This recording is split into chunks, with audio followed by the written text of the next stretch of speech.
നമസ്കാരം. മറ്റൊരു വീഡിയോയിലേക്ക് ഏവർക്കും സ്വാഗതം.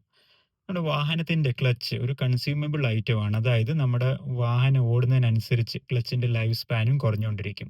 പക്ഷേ നമ്മൾ പ്രോപ്പറായിട്ട് ഡ്രൈവ് ചെയ്യുവാണെങ്കിൽ നമ്മുടെ വാഹനത്തിന്റെ ക്ലച്ച് അതിന്റെ ലൈഫ് നമുക്ക് ഇൻക്രീസ് ചെയ്തെടുക്കാൻ പറ്റും. അതായത് നമുക്ക് കൂടുതൽ ക്ലച്ച് ലൈഫ് കിട്ടും. അപ്പം അതിനെപ്പറ്റിയുള്ള ടോപ്പിക്കിലാണ് ഇന്നത്തെ ഈ വീഡിയോ. അതുപോലെ തന്നെ നമ്മുടെ വാഹനം എടുക്കുമ്പോൾ നമ്മുടെ ഗിയർ ഷിഫ്റ്റിംഗ് ചെയ്യുമ്പോൾ നമുക്ക് വാഹനത്തിൽ ഇപ്പോൾ പുതിയ ലേണേഴ്സ് ആണെങ്കിൽ അവർക്ക് വാഹനത്തിൽ ജെർക്ക് വരാറുണ്ട്. അപ്പം ഇങ്ങനത്തെ ക്ലച്ച് റിലേറ്റഡ് ടോപ്പിക്സ് ആണ് ഇന്നത്തെ ഈ വീഡിയോയിൽ ഞാൻ കവർ ചെയ്യാൻ പോകുന്നത്. അപ്പോൾ നമുക്ക് വീഡിയോയിലേക്ക് കിടക്കാം. ചെറിയൊരു റിക്വസ്റ്റ്, നിങ്ങൾക്ക് ഈ വീഡിയോ യൂസ്ഫുൾ ആയിട്ട് തോന്നുന്നുണ്ടെങ്കിൽ നിങ്ങൾ നമ്മുടെ ചാനലിനെ ഒന്ന് സബ്സ്ക്രൈബ് ചെയ്യുക, അതുപോലെ വീഡിയോയെ ഒന്ന് ലൈക്ക് ചെയ്യുക. അപ്പോൾ നമ്മുടെ ആക്സിലറേറ്റർ, ബ്രേക്ക്, ക്ലച്ച്. ഫസ്റ്റിലെ തന്നെ നമ്മൾ ഹാൻഡ് ബ്രേക്ക് അല്ലെങ്കിൽ നമ്മുടെ ഫുഡ് ബ്രേക്ക് വാഹനത്തിൽ എൻഗേജ് ചെയ്ത് വെക്കുക. വെച്ചതിന് ശേഷം എപ്പോഴും ക്ലച്ച് നമ്മൾ പ്രസ് ചെയ്യുക. ക്ലച്ച് പ്രസ് ചെയ്തിട്ട് നമ്മൾ വാഹനം സ്റ്റാർട്ട് ചെയ്യുന്നതായിരിക്കും ബെറ്റർ. കാരണം ഇൻ കേസ് നമ്മുടെ വാഹനം ഗിയറിലാണെങ്കിൽ വാഹനം നമ്മുടെ ഫ്രണ്ടിലോട്ട് മൂവ് ആയി ജെർക്കായിട്ട് ഓഫ് ആവാതിരിക്കും.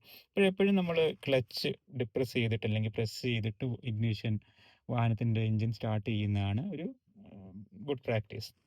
ഓക്കെ, അപ്പം നമ്മൾ ക്ലച്ച് ഫുൾ പ്രസ് ചെയ്തു. ഫസ്റ്റ് ഗിയർ, വാഹനത്തിൻ്റെ ഫസ്റ്റ് ഗിയർ എൻഗേജ് ചെയ്യുക. ന്യൂട്രലിലാണ് വാഹനം. ഫസ്റ്റ് ഗിയർ എൻഗേജ് ചെയ്തു. എന്നിട്ട് നമ്മൾ പയ്യെ ക്ലച്ച് റിലീസ് ചെയ്യുക. ക്ലച്ച് റിലീസ് ചെയ്ത് നമ്മൾ മേലോട്ട് വരുമ്പം ഒരു പർട്ടിക്കുലർ പോയിന്റിൽ നമ്മുടെ വാഹനത്തിന് വൈബ്രേഷൻ നമുക്ക് ഫീൽ ആവും. വണ്ടി ഫ്രണ്ടിലോട്ട് മൂവ് ചെയ്യാനുള്ള ഒരു ടെൻഡൻസി കാണിക്കും. അപ്പോൾ ആ ഒരു പർട്ടിക്കുലർ പോയിൻ്റാണ് വാഹനത്തിൻ്റെ ഹാഫ് ക്ലച്ച് പോയിൻ്റ് എന്ന് പറയുന്നത്. ഇനിയും ഈ ഒരു പർട്ടിക്കുലർ ഹാഫ് ക്ലച്ച് പോയിൻ്റ് വെച്ചിട്ട് നമ്മൾ ഹാൻഡ് ബ്രേക്ക് അല്ലെങ്കിൽ ഫുഡ് ബ്രേക്ക് ഡൗൺ ചെയ്യുക, റിലീസ് ചെയ്യുക. റിലീസ് ചെയ്തിട്ട് ഇപ്പോൾ ടോർക്ക് കൂടുതലുള്ള വാഹനമാണെങ്കിൽ നമ്മൾ ഇപ്പോൾ നിരപ്പയുള്ള സ്ഥലമാണെങ്കിൽ ജസ്റ്റ് ഈ പോയിന്റിൽ നിന്ന് നമ്മൾ ക്ലച്ച് പയ്യെ റിലീസ് ചെയ്യുമ്പോൾ തന്നെ വാഹനം ചെറുതായിട്ട് മൂവ് ആവാൻ തുടങ്ങും. ഇൻ കേസ് കയറ്റമാണ് അല്ലെങ്കിൽ ടോർക്ക് കുറവുള്ള വാഹനമാണെങ്കിൽ ഈ പോയിന്റിൽ വാഹനം ഹോൾഡായിട്ട് നിൽക്കും. അപ്പോൾ ഇവിടുന്ന് നമ്മൾ ആക്സിലറേറ്റർ പയ്യെ കൊടുത്ത് ക്ലച്ച് പയ്യെ റിലീസ് ചെയ്യുമ്പോൾ വാഹനം നമ്മൾ മൂവ് ആവാൻ തുടങ്ങും. ഇനിയും നമ്മൾ ഏറ്റവും കൂടുതൽ വാഹനത്തിൽ നമ്മുടെ ജെർക്ക് കൂടുതലായിട്ട് വരുന്നത് ഗിയർ ഷിഫ്റ്റിങ്ങിൻ്റെ സമയത്താണ്. പ്രത്യേകിച്ച് നമ്മൾ സെക്കൻഡിൽ നിന്ന് തേർഡ്, ഫസ്റ്റിൽ നിന്ന് സെക്കൻഡ്, ഈ ലോവർ ഗിയറിൽ നിന്ന് നമ്മൾ അപ്ഷിഫ്റ്റ് ചെയ്യുമ്പം ഈ സമയത്തൊക്കെയാണ് നമ്മുടെ വാഹനത്തിൽ കൂടുതലായിട്ട് ജെർക്ക് വരുന്നത്. നമ്മൾ വാഹനം ഫസ്റ്റ് ഗിയർ എടുത്തു, കുറച്ച് ദൂരം പോയതിന് ശേഷം അല്ലെങ്കിൽ കുറച്ച് സ്പീഡ് കൂടിയതിന് ശേഷം നമ്മൾ സെക്കൻഡ് ഗിയർ എൻഗേജ് ചെയ്യും. എപ്പോഴും പാം മെത്തേഡ് ഉപയോഗിക്കുക ഗിയർ ഷിഫ്റ്റിങ്ങിന് വേണ്ടിയിട്ട്. സെക്കൻഡ് ഗിയർ എൻഗേജ് ചെയ്തു.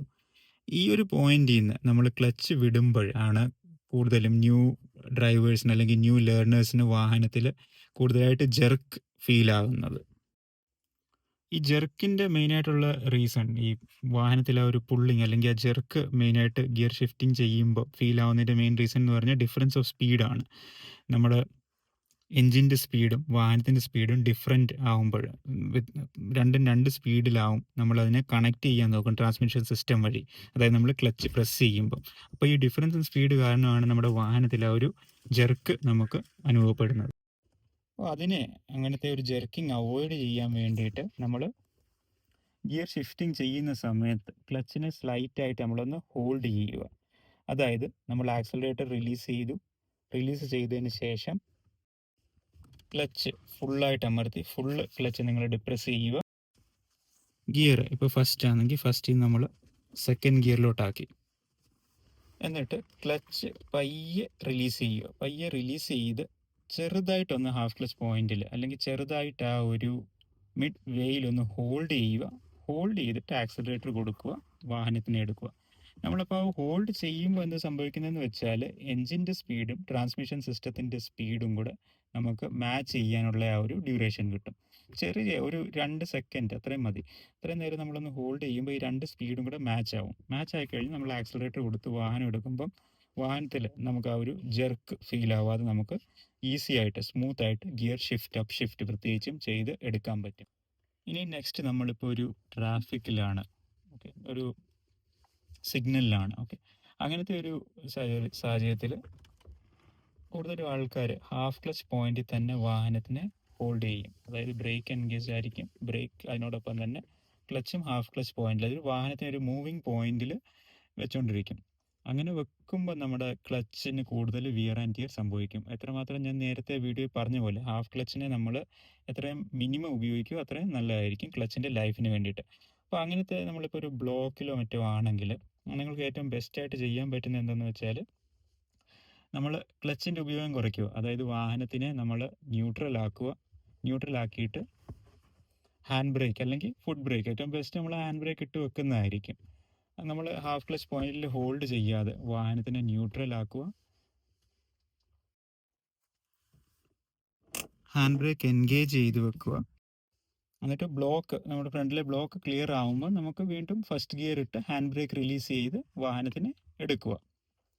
പക്ഷേ ഇപ്പോൾ നമ്മുടെ സ്ലോ മൂവിങ് ട്രാഫിക് ആണെങ്കിൽ, നമ്മുടെ ഫ്രണ്ടിലെ ട്രാഫിക് വളരെ ക്രോളിങ് അല്ലെങ്കിൽ സ്ലോ ആയിട്ട് സിറ്റി ട്രാഫിക്കിലൊക്കെ മൂവ് ആവുകയാണെങ്കിൽ, അങ്ങനത്തെ ഒരു സാഹചര്യത്തിൽ നമുക്കിങ്ങനെ എപ്പോഴും ഹാൻഡ് ബ്രേക്ക് ഇട്ട് എടുക്കാനത് ബുദ്ധിമുട്ടായിരിക്കും. ന്യൂട്രലാക്കി ഹാൻഡ് ബ്രേക്ക് ഇട്ട് അങ്ങനത്തെ സാഹചര്യത്തിലൊക്കെ നമുക്ക് ഹാഫ് ക്ലച്ച് ഉപയോഗിക്കേണ്ടതായിട്ട് വരും. അങ്ങനെ നമ്മൾ ഉപയോഗിക്കുമ്പോൾ നിങ്ങളൊരു കാര്യം ശ്രദ്ധിക്കുക, വാഹനത്തിന് നമ്മൾ ഫസ്റ്റ് ഗിയർ ഇടുക, ഫസ്റ്റ് ഗിയർ ഇട്ടിട്ട് പയ്യെ ക്ലച്ച് റിലീസ് ചെയ്ത് ആക്സലേറ്റർ പയ്യെ കൊടുക്കുക. എന്നിട്ട് ഫുള്ളായിട്ട് നമ്മൾ ക്ലച്ചിനെ റിലീസ് ചെയ്ത് വെക്കുക. നമുക്ക് ഫ്രണ്ടിൽ പോകുന്ന വാഹനങ്ങൾ ഇപ്പോൾ പിന്നെയും ബ്ലോക്ക് ആവുകയാണെങ്കിൽ അങ്ങനത്തെ സാഹചര്യത്തിൽ മാത്രം വീണ്ടും നമ്മൾ ക്ലച്ച് പ്രസ് ചെയ്യുക. കഴിവതും ഈ ഹാഫ് ക്ലച്ച് പോയിന്റ് വെച്ചിട്ട് നമ്മൾ വാഹനത്തിൽ ആക്സലറേറ്റ് ചെയ്യുന്ന അല്ലെങ്കിൽ ഹാഫ് ക്ലച്ച് ഉപയോഗിച്ച് വാഹനത്തിനെ മൂവ് ചെയ്യുന്ന ആ ഒരു പ്രാക്ടീസ് അവോയ്ഡ് ചെയ്യുന്ന നിങ്ങളുടെ ക്ലച്ചിൻ്റെ ലൈഫ് സ്പാനിന് ബെറ്റർ ആയിരിക്കും. അടുത്തതായിട്ട് നമ്മൾ വാഹനം ഓടിച്ചുകൊണ്ടിരിക്കുമ്പം ക്ലച്ചിൻ്റെ മുകളിൽ നമ്മളിങ്ങനെ അഥവാ കാലിങ്ങനെ റെസ്റ്റ് ചെയ്ത് വെക്കുകയാണെങ്കിൽ ഇതിൻ്റെ സ്പ്രിങ് മെക്കാനിസമാണ്. ചെറിയൊരു പ്രഷർ എപ്പോഴും ക്ലച്ചിൻ്റെ മുകളിലിരിക്കും.